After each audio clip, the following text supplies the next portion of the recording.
This is a melee-focused zealot build that relies on hitting targets to recharge your shield. For the weapon, we use a Relic Blade Mark II, a large greatsword with a battery attached, allowing you to charge it to hit for more damage. We put Carapace and Maniac on this, and the sword will cleave through most normal enemies without the need for the buff. For blessings, we use Siphon and Devastating Strike to buff this weapon's horde clearing ability. Devastating Strike especially, as it stacks up to 5 times. By the end of it, you'll be able to clear through almost an entire crowd with a single powered swipe. This is going to be your main weapon for this build. You want to keep swinging it almost always.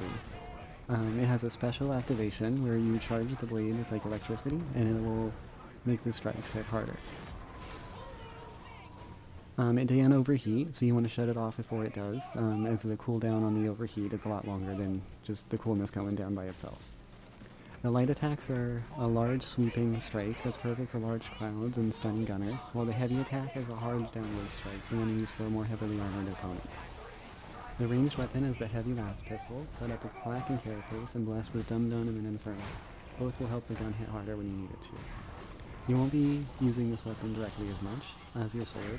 I like to use it to fire at targets and charging at to keep them suppressed and unable to attack you until you're in close. It's also great for headshots at longer distances for faraway gunners. Under the perk tree, we start out with enemies within and enemies without, to keep toughness up as long as we're close to enough people.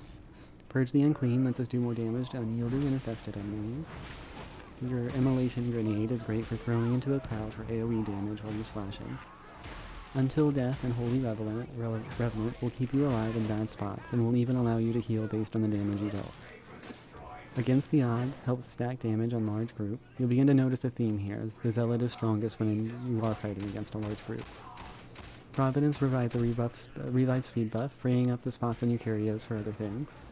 Abolish Blasphemers will add a flat damage buff against elites. Benediction provides a toughness bonus to your team, helping your squishier teammates survive longer.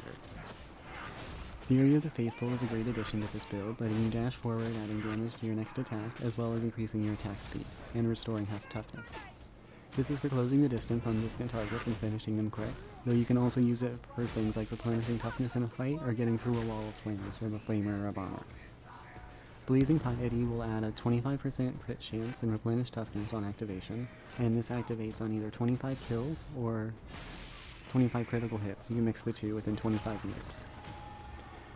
In a fight, you want to be in the thick of it almost always, targeting elites when they are close, and closing the distance with Fury of the Faithful if they are not. Keep an eye on the heat level of your Relic Blade, as when it overheats, you won't be able to activate it again for a lot longer than it takes to just cool down. When you're running up to targets, make sure to be firing with your last pistol to keep them suppressed, and try for headshots on distant gunners. This is a simpler build, so not a lot to keep track of, just make sure you're always swinging and have fun.